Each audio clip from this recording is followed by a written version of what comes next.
जय हिंद दोस्तों, जय हिंद बच्चों। हिस्ट्री की क्लास में आपका स्वागत है और आज हम आपकी फर्स्ट बुक का अंतिम यानी चौथा चैप्टर पढ़ने जा रहे हैं, जिसका नाम है विचारक, विश्वास और इमारतें।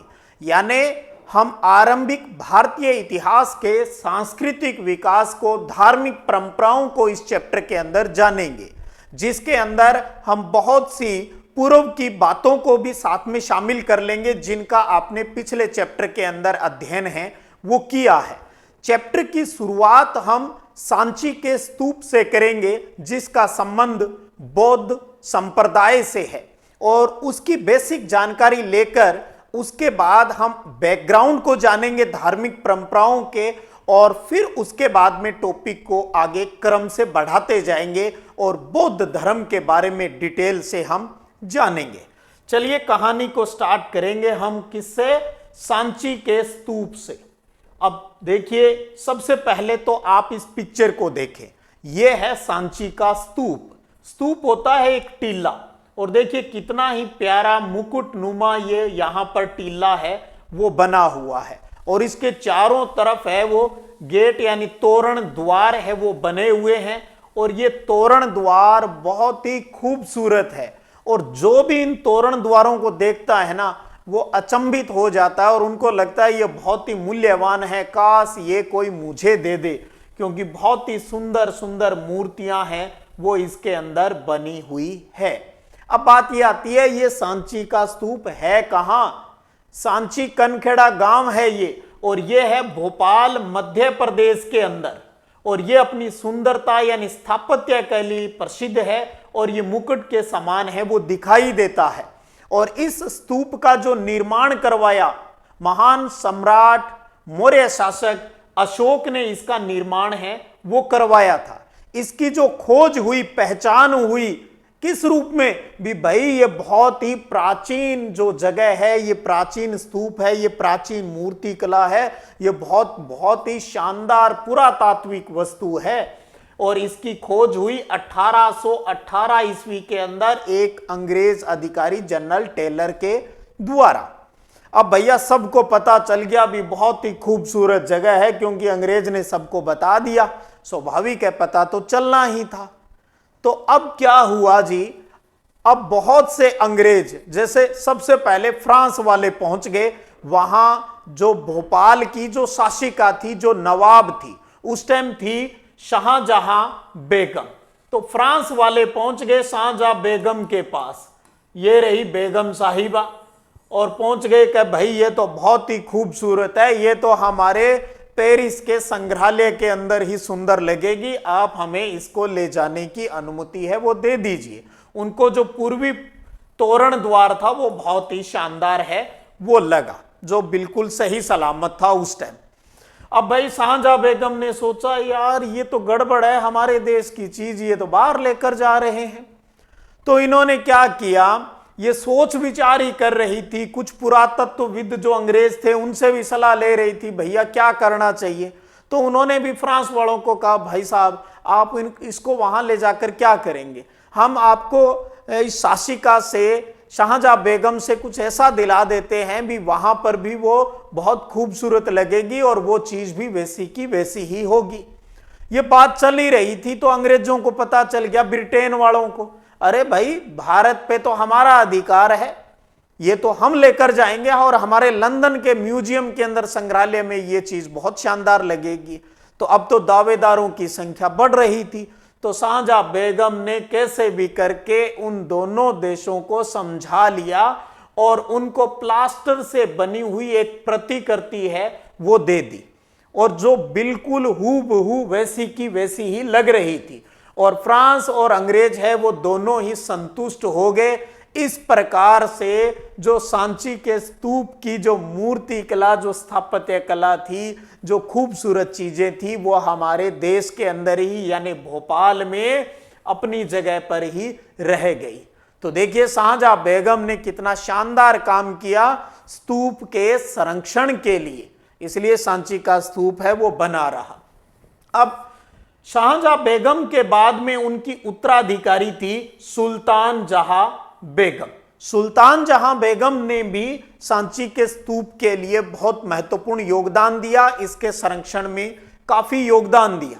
इससे पहले शाहजहां जो थी उन्होंने भी बहुत धन दिया इसके रखरखाव के लिए, और सुल्तान जहां बेगम है उन्होंने भी अच्छा काम किया। इन्होंने इसके पास में एक संग्रहालय म्यूजियम है वो बनवा दिया, साथ में गेस्ट हाउस बनवा दिया, और यानी खुद धन दे दिया, धन देकर म्यूजियम बनवा दिया, गेस्ट हाउस बनवा दिया। और इसी गेस्ट हाउस में बाद में एक अंग्रेज जॉन मार्शल है वो रहे थे यहां पर, और सांची के ऊपर उन्होंने ग्रंथ लिखे थे और उनको सुल्तान जहां को समर्पित है वो भी किया था। और इन ग्रंथों के प्रकाशन के अंदर भी सुल्तान जहां बेगम ने अनुदान दिया था, धन है वो दिया था। और वर्तमान में इस सांची के स्तूप के संरक्षण की जो जिम्मेदारी है वो भारतीय पुरातात्विक सर्वेक्षण विभाग के पास है। और ये इतनी खूबसूरत जगह है, यहाँ की जो मूर्तिकला स्थापत्य कला बहुत शानदार है, इसलिए यूनेस्को की विश्व विरासत जो सूची है उसके अंदर ये भी शामिल रहता है। अगर आप नोट्स फॉर्म में उतारना चाहें तो इसका आप जो स्क्रीनशॉट है वो ले लीजिएगा। तो ये तो चैप्टर की शुरुआत में सांची के स्तूप से जुड़ी हुई जो बातें थी वो क्लियर हो जाती है। अब चलते हैं, क्योंकि मैंने आपको कहा भी ये किससे जुड़ा हुआ था, सांची के स्तूप का संबंध किससे था? इसका संबंध था ये बौद्ध धर्म से जुड़ा हुआ है, यानी प्रमुख बौद्ध स्मारक है। तो इस चैप्टर में हम बौद्ध धर्म के बारे में ज्यादा पढ़ेंगे, लेकिन इसके साथ साथ धार्मिक परंपराओं से जुड़ी हुई कुछ महत्वपूर्ण बातें भी है, उनको भी हम जानेंगे, उनके बैकग्राउंड को भी हम जानेंगे।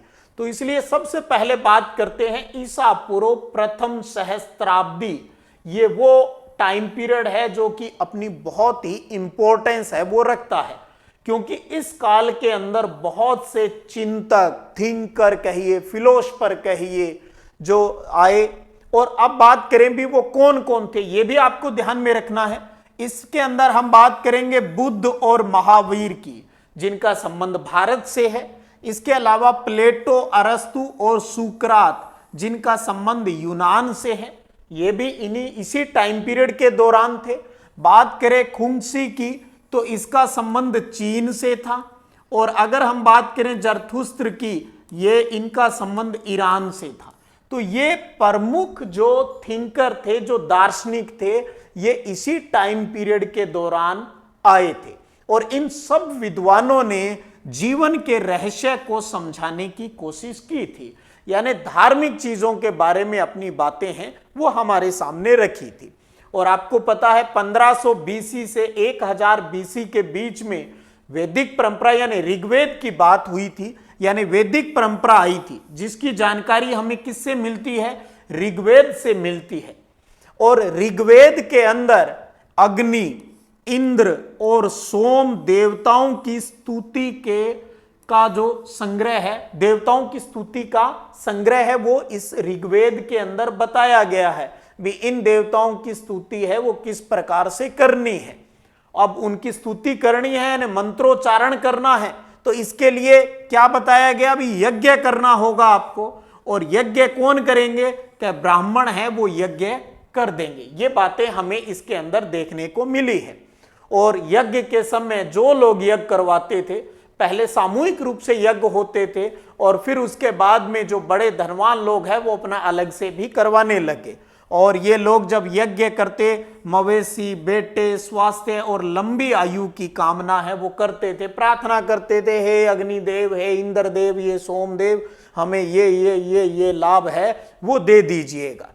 और जो बड़े यज्ञ होते थे, जो कि राजसूय और अश्वमेघ के नाम से जाने जाते थे, ये राजा लोग करते थे, जो सरदार लोग होते थे वो इन यज्ञों का आयोजन है वो करते थे।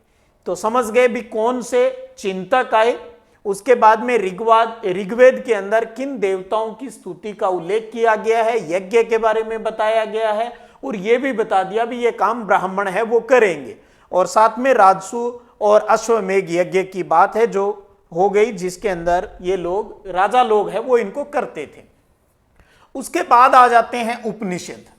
उपनिषदों की विचारधाराओं से भी हमें पता चलता है भी उस टाइम लोग जीवन का अर्थ जानना चाहते थे। मृत्यु के बाद जीवन की क्या संभावना रहती है, क्या होती है आत्मा, इसके बारे में जानना चाहते थे। पुनर्जन्म के बारे में जानना चाहते थे भी क्या पुनर्जन्म होता है या नहीं होता। अगर पुनर्जन्म होता है तो पिछले जन्म के कर्मों का उसके ऊपर क्या प्रभाव पड़ता है, ये जानकारी लोग चाहते थे। बड़ी जिज्ञासा रहती थी इन बातों को लेकर। और ब्राह्मणवाद क्या मानता था उस टाइम? ब्राह्मणवाद ये कहता था भी किसी भी व्यक्ति का जो अस्तित्व है वो उसकी जाति और लिंग से ही निर्धारित होता है, यानी सुख और दुख का आधार उसकी जाति और लिंग ही है। पीछे की क्लासेस में हमने जान लिया वर्ण व्यवस्था को, जाति व्यवस्थाओं को, जो कि ब्राह्मणों ने दिया था। अब कुछ लोग ऐसे थे जो कि इस विचारधाराओं को नहीं मानते थे, वो जाति प्रथा, वर्ण व्यवस्था, इन सब का विरोध करते थे और वो कहलाए गैर ब्राह्मणवादी, जिनमें प्रमुख नाम आता है महावीर जैन और महात्मा बुद्ध का नाम आता है। इन्होंने वेदों और यज्ञों के ऊपर सवाल है वो उठाए। क्या वेद पढ़ने से और यज्ञ करने से क्या जीवन में सुधार आ सकता है? क्या किसी तीर्थ स्थल के ऊपर स्नान करने से क्या सब कुछ शांति है वो मिल सकती है? इस प्रकार के सवाल उठाए जाने लगे। और इन महावीर जैन और महात्मा बुद्ध, इनका क्या मानना था? इनका मानना था अगर कोई व्यक्ति अपने दुखों से दुखी है तो वो स्वयं ही उनसे मुक्त हो सकता है। कोई ताकत उसको उन दुखों से मुक्ति प्रदान है वो नहीं कर सकती, जब तक कि वो खुद है वो नहीं चाहेगा। तो दुखों से दूर होना है तो स्वयं ही उसको मुक्त है वो होना होगा। बौद्ध ग्रंथों की बात करें तो बौद्ध ग्रंथों के अंदर 64 प्रकार के संप्रदायों का उल्लेख है वो मिलता है, जैसे कि जैन संप्रदाय हो गया, बौद्ध संप्रदाय हो गया। इस प्रकार के 64 संप्रदायों के बारे में जानकारी मिलती है। तो अब हम आगे चल के अब जैन संप्रदाय के बारे में कुछ महत्वपूर्ण अपने सिलेबस के अकॉर्डिंग जो बात है उनको जानेंगे और उसके बाद में बौद्ध संप्रदाय को डिटेल से पढ़ेंगे। जैन और बौद्ध संप्रदायों से जुड़े हुए जो लोग थे, यानी इसका जो प्रचार प्रसार करने वाले जो शिक्षक लोग थे, वो जगह जगह घूमकर अपने विचारों का प्रचार प्रसार है वो करते थे।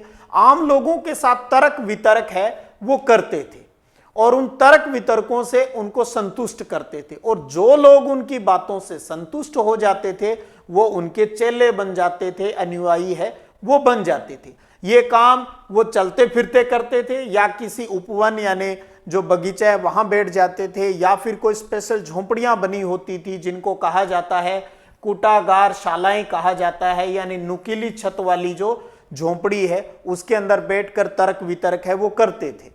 और इस प्रकार से उनके अनुयायी शिष्यों की संख्या है वो घटती बढ़ती रहती थी, क्योंकि अगर तर्क से संतुष्ट कर दिया तो चेले बन गए और तर्क से संतुष्ट जब नहीं होते हैं तो वापस छोड़कर है वो चले जाते थे। तो इस प्रकार की ये व्यवस्थाएं, फिर पहले वेद आए, फिर उपनिषद, ब्राह्मणवाद में क्या सिस्टम था, फिर गैर ब्राह्मणवाद आ गया। अब महावीर जैन या महात्मा बुद्ध, इनका इफेक्ट है वो जनता के ऊपर ज्यादा क्यों पड़ा और जो बौद्ध धर्म है वो और ज्यादा क्यों प्रचार प्रसार है वो दुनिया के अंदर प्राप्त कर सका, आगे चलकर उन सब मुद्दों के ऊपर बात है वो भी हम यहां पर करेंगे।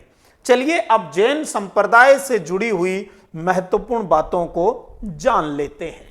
लीजिए भाई, जैन धर्म या संप्रदाय, वैसे तो संप्रदाय होते हैं लेकिन अब हमारे जुबान के ऊपर आजकल धर्म शब्द है वो ही चढ़ा रहता है, इसलिए हम जैन संप्रदाय नहीं कहकर धर्म ही बोलते हैं। तो जैन परंपरा में जो भी महापुरुष या शिक्षक होते हैं उनको तीर्थंकर कहा जाता है। कई बार एग्जाम में पूछ लिया जाता है बोर्ड में कि तीर्थंकर का क्या अर्थ है। तो तीर्थंकर उसको कहते हैं जो लोगों को मोक्ष प्राप्ति का मार्ग बता दे। तो लोगों को मोक्ष प्राप्ति का मार्ग बताने वाला महापुरुष वो शिक्षक है वो तीर्थंकर कहलाता है। जन्म मरण से छुटकारा दिला दे, भैया बस ठीक है अब दोबारा जन्म मरण से इनसे छूट जाना है अपने को। और जो सबसे पहले तीर्थंकर हुए जैन संप्रदाय में उनका नाम है ऋषभदेव, जो कि आदिनाथ के नाम से भी जाने जाते हैं। और 23वें तीर्थंकर रहे हैं पार्श्वनाथ। 23वें कौन है? पार्श्वनाथ। और 24वें तीर्थंकर रहे हैं महावीर जैन, जो कि जैन संप्रदाय के सबसे प्रसिद्ध तीर्थंकर है, वो कहलाते हैं। महावीर जैन का जो संबंध है वो वज्जी संघ से रहा है। याद कीजिए, जब हमने महाजन पद पढ़ा था उस टाइम भी आपको मैंने बताया था महावीर जैन का संबंध है वो वज्जी संघ से रहा है। इसका मतलब भैया ये तो राजा था, राजकुमार था, और सब कुछ छोड़कर लोगों को ज्ञान देने लग गया। पहले ज्ञान की प्राप्ति खुद की और फिर लोगों को ज्ञान प्रदान है वो किया। और महावीर जैन से पहले कितने तीर्थंकर हुए? 23 तीर्थंकर, और 24 में कौन बने? महावीर जैन का नाम आता है। तीर्थंकर कौन होते हैं? जो लोगों को मोक्ष प्राप्ति का मार्ग बता देते हैं। अब बात आती है जैन धर्म की प्रमुख शिक्षाओं की। बोर्ड के लिहाज से एक इंपॉर्टेंट प्रश्न भी है, अर्थात हम जैन फिलोसफी यानी दर्शन को समझने जा रहे हैं भी इन्होंने जनता को क्या संदेश दिया, क्या शिक्षाएं हैं वो दी। तो सबसे महत्वपूर्ण शिक्षा ये थी कि संपूर्ण विश्व है वो प्राणवान है, सब जीव है, प्राण होते हैं सबके अंदर, चाहे कोई पत्थर है, चट्टान है, चाहे पानी है, कोई भी निर्जीव जो चीज है कि उसके अंदर भी जीवन होता है। दूसरी बात जो कि जैन दर्शन का प्रमुख केंद्र बिंदु भी है वो है कि जीवों के प्रति अहिंसा आपको रखनी चाहिए, यानी जीवों को हमें नहीं मारना चाहिए। पहला तो क्या कह दिया कि पूरा विश्व सजीव निर्जीव सब में प्राण होते हैं। दूसरा, जीवों के प्रति अहिंसा की भाव है वो रखना चाहिए। हमें जीवों के साथ किसी प्रकार की मारकाट है वो नहीं करनी चाहिए। और ये सिद्धांत आपको पता है हमारी भारतीय चिंतन परंपरा को इसने बहुत ही प्रभावित है वो किया है, और हमारी विदेश नीति का भी प्रमुख हिस्सा है अहिंसा। और अहिंसा बाद में जब हम गांधी जी के बारे में जानते हैं, समझते हैं, तो उन्होंने भी अहिंसा का रास्ता ही चुना था। तीसरी इनकी शिक्षा थी कि जन्म और पुनर्जन्म का चक्कर है वो कर्म द्वारा निर्धारित होता है, कि जैसे हमारे कर्म होते हैं वैसे ही हमें जन्म मिलता है। अच्छे किए हैं तो कुछ अच्छा मिलेगा, बुरे किए हैं तो भैया अगला जन्म बुरा ही मिलेगा। और साथ में कहा इस चक्कर से मुक्ति पाने के लिए त्याग और तपस्या की जरूरत होती है।